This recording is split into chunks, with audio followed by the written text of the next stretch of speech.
पुन्हा हा मोर्चा या मार्ग शहरात काढण्यात आलेला आहे।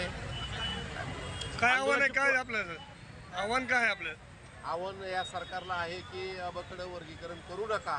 हे आमच्या भावाभावात जे चाललेलं आम्ही सर्व या महाराष्ट्रामध्ये मार मांग ढोर चमार या 59 जाती गुन्ह्यामध्ये नांदत आहोत, एकत्र राहत आहोत। ज्या ज्या ठिकाणी अन्याय होत आहे आम्ही मोठी भावाची भूमिका बजावत आहोत। या तालुक्यामध्ये मातंग भावाला आम्ही न्याय देण्याचा प्रयत्न करीत आहोत, परंतु या ठिकाणी आपण जो या सरकारला माझी नम्र विनंती आहे की आपण हे अबकडं आरक्षण होऊ नये यासाठी आपण प्रयत्न करावा म्हणून बोलतो आणि घेतो। आंदोलनाची पुढची रणनीती काय आपली? जर आपण अबकडं वर्गीकरण करीत असाल तर आम्ही या तालुक्यातून या जिल्ह्यातून मोठं आंदोलन करणार आहोत, रस्त्यावर उतरणार आहोत, प्रत्येक गावात आम्ही उतरणार आहोत आणि या आंदोलनात सर्व गावातून लोक आले।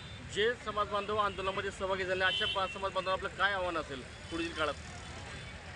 जे समाज बांधव उभं राहिलेले आहेत, आंदोलन आलेले आहेत, हे समाज बांधव काय गाड्या घोड्या वगैरे घेऊन आलेले नाहीत। हे समाज बांधव आपापल्या परीनं आलेले आहेत आणि हे समाज बांधव म्हणतात की आम्ही या आरक्षण अबकडं होऊ देणार नाही, जर झालं तर आम्ही रस्त्यावर उतरू, प्रत्येक गावात आम्ही चक्का जाम करू, असं या समाज या बांधवाची आग्रहाची